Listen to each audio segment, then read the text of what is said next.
मेरे साथ मौजूद हैं general retired Tariq Rashid. Thank you very much general साहब, आपने हमें वक्त दिया। जनरल साहब, पहले तो हम आ जाते हैं पाकिस्तान ईरान, और इस हवाले से हमें लगता है कि जैसे हम एक कदम आगे गए हैं और आज उनके न्यूक्स पर भी हम बोले हैं। मैं ये बात मैं आपसे पूछूंगा कि हमारा बड़ा फ़ायदा है अगर हम उनसे तेल इंपोर्ट भी करना शुरू कर दें, तो हम अपना इकनॉमिक क्राइसिस जो है we can cut it to half at most. तो पहले ये पाकिस्तान ईरान के हवाले से आप क्या देख रहे हैं, and then will come to this Chhattisgarh and this red corridor. General साहब, देखिए, ईरान हमारा हमसाया मुल्क है और ये एक बहुत तेल से मालामाल मुल्क है और हमारी हिस्ट्री है, हमारी हिस्ट्री ऑफ कोऑपरेशन है। और 50 और 60 में जैसे आपको पता है आरसीडी होती थी जिसमें पाकिस्तान, ईरान और तुर्की कनेक्टेड थे। तो वज़ीर आज़म साहब ने अपने साथ इंतहाई जो अहम गुजरा है, और फील्ड मार्शल आसिम मुनीर साहब भी साथ गए हैं, ये बड़ा अहम दौरा है और ऐसे मौके पे किया गया है जबकि हमने इंडिया को एक इबरतनाक शिकस्त दी है और जैसे आपने कहा बिल्कुल बुखलाया हुआ है और उसमें क्याओस एंड कन्फ्यूजन की सिचुएशन है जिसमें मोदी साहब अजीब अजीब बुखलाए बयान दे रहे हैं। और जैसे आपने रेड कॉरिडोर का जिक्र किया, पाकिस्तान का भी काम है कि इस वक्त चीन जो है मुश्किल सूरत हाल से दुश्वार है, उसकी न्यूक्लियर नेगोशिएशन अमेरिका के साथ हो रही है, हमें उससे जितना मुमकिन है उसे सपोर्ट करना चाहिए। देखिए, अगर पाकिस्तान और ईरान आपस में बायलैटरल रिलेशंस को बढ़ाते हैं, जैसे आपने कहा वो 10 से 15 रुपए लीटर वहां पेट्रोल मिलता है, हमारी आवाम 250 से पौने 300 रुपए लीटर ले रही है, तो हम क्यों ना 10 से 15 लीटर तेल जो है ईरान से इंपोर्ट करें। हमारी ये जरूरत है, हम पर कर्जे चढ़े हुए हैं, या तो ये बड़ी ताकतें हमारे कर्जे माफ करें, खत्म करें, और या फिर हमें इजाजत दें या हमें खुद करना चाहिए कि हम इनसे कर्जे ये पेट्रोल वगैरह लेंगे, बिजली लेंगे, गैस लेंगे, ताकि हमारी इकोनॉमिक सिचुएशन बेहतर हो। तो मैं ये समझता हूं कि इंडिया को हमने एक इबरतनाक शिकस्त दी है, वो दोबारा काफी दहाइयों तक जुर्रत नहीं कर सकता पाकिस्तान की तरफ मैली आंख से देखने के, और रीजन में एक बहुत बड़ा ब्लॉक बनने जा रहा है। जैसे अफगानिस्तान की भी रिसेंटली मीटिंग हुई है, चाइना में हमारे डिप्टी वहाँ प्राइम मिनिस्टर गए हुए थे, उनके भी डिप्टी फॉरेन मिनिस्टर वहाँ आए हुए थे और उन्होंने कहा कि हम सीपैक का हिस्सा बनना चाहते हैं और उसके थ्रू जो है पाकिस्तान सेटल नेशन स्टेट से कनेक्ट हो जाएगा और उससे कनेक्ट होता है तो रशिया से कनेक्ट हो जाता है। तो Russia, China, central nation state, मैं यही इसी एंगल से आपसे सवाल करना चाहूंगा, यही एंगल जो है वो सामने रखना चाहूंगा कि एक खित्ते में जो है वो अभी जो दौरा हुआ है, वजीर आजम का दौरा जारी है जिसमें फील्ड मार्शल भी मौजूद हैं, उसके नतीजे में पाक, चीन, अफगानिस्तान, तुर्की, ईरान, आज़रबाईजान का एक बड़ा इत्तेहाद बनने जा रहा है। इसके जो इकोनॉमिक जो पहलू हैं उस पर भी रोशनी डालिएगा। दूसरा, जो इजराइल के साथ पाकिस्तान, इजराइल ने भारत की मदद की है बाकायदा तौर पर, वहां पर उनके अहलकार मौजूद थे, 200 से ज्यादा अहलकार मौजूद थे, उनके ड्रोन्स लाहौर में और यहाँ पर जो है वो मुख्तलिफ इलाकों में जो है गिराए गए बाकायदा तौर पे। उनका बाकायदा जंग करने का जो है वो इरादा था पाकिस्तान के साथ, उन्होंने की है, बाकायदा जंग की है और जिल्लत अमेज उनको शिकस्त भी हुई है। और हमने जो है वो ईरान के जो न्यूक्लियर प्रोग्राम है उसकी हमायत भी की है। कल को अगर कोई हमला करता है ईरान पर, इजराइल, तो पाकिस्तान उनकी मदद करेगा बाकायदा। देखिए, ईरान एक इस्लामी मुल्क है और मैं ये समझता हूं कि अगर अमेरिका की इजाज़त के बगैर इजराइल जुर्रत नहीं कर सकता ईरान पे हमला करने की। अगर देखें, आज से चंद महीने पहले भी खबरें आ रही थी कि ईरान न्यूक्लियर बम बनाने के 1 हफ्ते से दूरी पे, कोई कहता है महीने से दूरी है, उसको 6-7 महीने गुजर चुके हैं। तो ईरान मेरे अपने ख्याल में एक न्यूक्लियर जो कैपेबल जो है ताकत बन चुका है।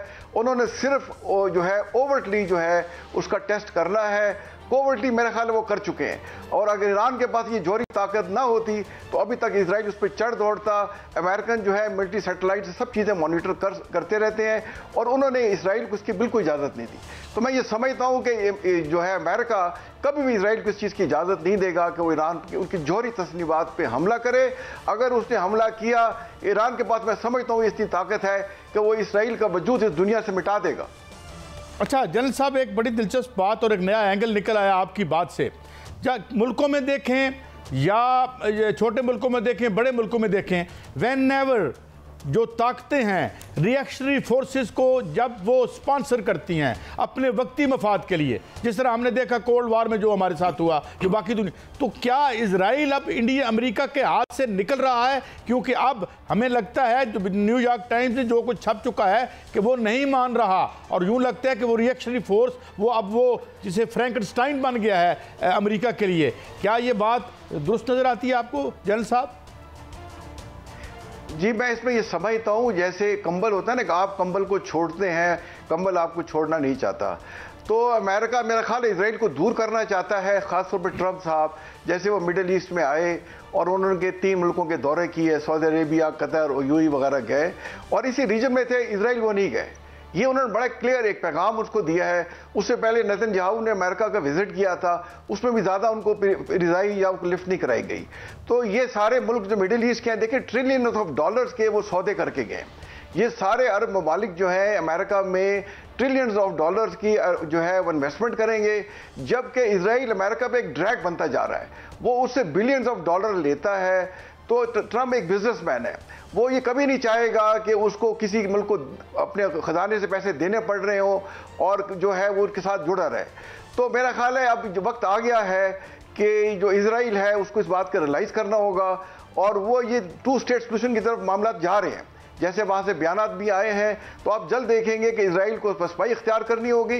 वक्ती तौर पे उन्होंने ऑफेंसिव लॉन्च किया है और देखें कितनी शर्म की बात है। वो कह रहे हैं जी हमने जो जनरल साहब, मैं इत्तेहाद की तरफ आऊंगा। काजी साहब, एक छोटा सा सवाल, ज़मीनी सवाल है, मैं इत्तेहाद की तरफ आऊंगा। जो पाक, चाइना, अफगानिस्तान, तुर्की, ईरान और अजरबैजान का इत्तेहाद जो है वो बन रहा है, पाकिस्तान मरकज़े निगाह है और बड़े बड़े जो हैं वो एग्रीमेंट होने जा रहे हैं और स्ट्रेटेजिक एग्रीमेंट भी होने जा रहे हैं, ट्राइलेटरल जो है वो भी टॉक्स होने जा रही हैं। आप क्या देखते हैं कि पाकिस्तान को इस वक्त जो मरकजी हैसियत मिली है और ये पूरा खित्ता जो एक तजारत के साथ आपस में जुड़ने जा रहा है, इसमें पाकिस्तान के लिए क्या फ़ायदा है, क्या खुशखबरियाँ हैं सर? देखिए, पाकिस्तान के लिए तो ये विन विन सिचुएशन है। एक तो अल्लाह ताला ने पाकिस्तान को ये मौका दिया कि उसने, जैसे आपको पता है, इंडिया पे अपनी दोबारा धाक बिठा दी है और ये हिस्टोरिक फतह है।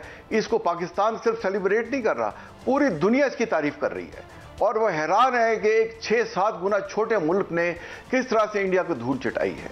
दूसरा, चाइना पाकिस्तान के साथ खुल के खड़ा हो गया है और पाकिस्तान के साथ वो लैंड रूट से लिंक्ड है और इसलिए इंडिया कभी जरूरत नहीं करेगा फ्यूचर में पाकिस्तान पे हमला करने के। इस दफा भी उन्होंने हाफ हार्टेड सी अटेम्प्ट की है और अभी देखिए बयानात जो उनके आ रहे हैं और जी अजीब अजीब बयानात आ रहे हैं। तो पाकिस्तान के लिए एक रोशन मुस्तकबिल है।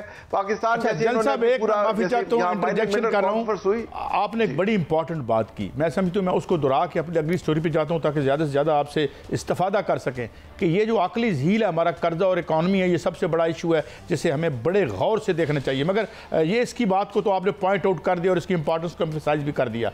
जनरल साहब, आज मैं पढ़ रहा था, अल जजीरा को देख रहा था, फाइनेंशियल टाइम्स को देख रहा था, वो क्या पागल हो चुके हैं। पहलगाम किया, हमारे यहाँ सिविलियंस को मारा, उसके बाद अब वो उधर चले गए हैं रेड कॉरिडोर में, जंगल हैं घने, आबादियाँ दूर हैं, नक्सलाइट्स जो हैं उनको पकड़ना मुमकिन नहीं है। तो क्या it shows and betrays the weakness of the Indian ruling elite कि वो खौफजदा है अपना एक एक्सप्लोजन से और फायर फाइटिंग कर रही है। ये क्या नफ्सियात लगती है आपको एज अ जनरल साहब?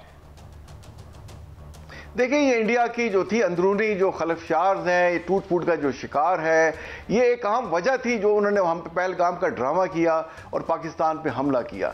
150 से ज़्यादा वह आज़ादी के तरीके वहाँ चल रही हैं, जिनमें से 20-25 तो बड़ी एक्टिव हैं, जिसमें कश्मीर में है, खालिस्तान में है, तामिल में है, जैसे आपने रेड कॉरिडोर का जिक्र किया, अरुणाचल प्रदेश में है, असम में है, नागालैंड, मिजोरम, मणिपुर, इन तमाम जगहों पर जो आज़ादी के तरीके चल रही हैं।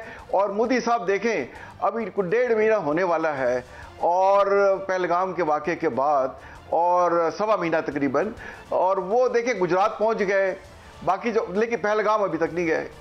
भाई, जहां पे अगर आपके लोग मारे गए थे, आपका लीडर का काम, जैसे हमारे वजीर आजम, हमारे फील्ड मार्शल साहब जो हैं, कहीं वाक़या होता है फ़ौरन वहाँ पहुँचते हैं, लोगों से जुड़ के खड़े होते हैं। भाई, पहलगाम का वाक़या हुआ है, मोदी साहब अभी तक गए ही नहीं, बाकी जगह इलेक्शन के चक्कर में पड़े हुए हैं, लोगों को बेवकूफ़ बना रहे हैं। और लास्ट जो आपने इनकी वीडियो देखी, कह रहे हैं कि अभी जो है दहशतगर्दी के खिलाफ पाकिस्तानी अवाम को खड़ा होना होगा। भाई, कैसी बेवकूफ़ों की बातें कर रहे हो? पाकिस्तानी अवाम तो खुद दहशतगर्दी की शिकार है और आपकी वजह से शिकार है, और आपका जो है स्टेट स्पॉन्सर टेररिज्म का चेहरा पूरा दुनिया देख चुकी है। आप में ना कोई मॉरलिटी है, आप झूठे हैं, मक्कार हैं, अय्यार हैं।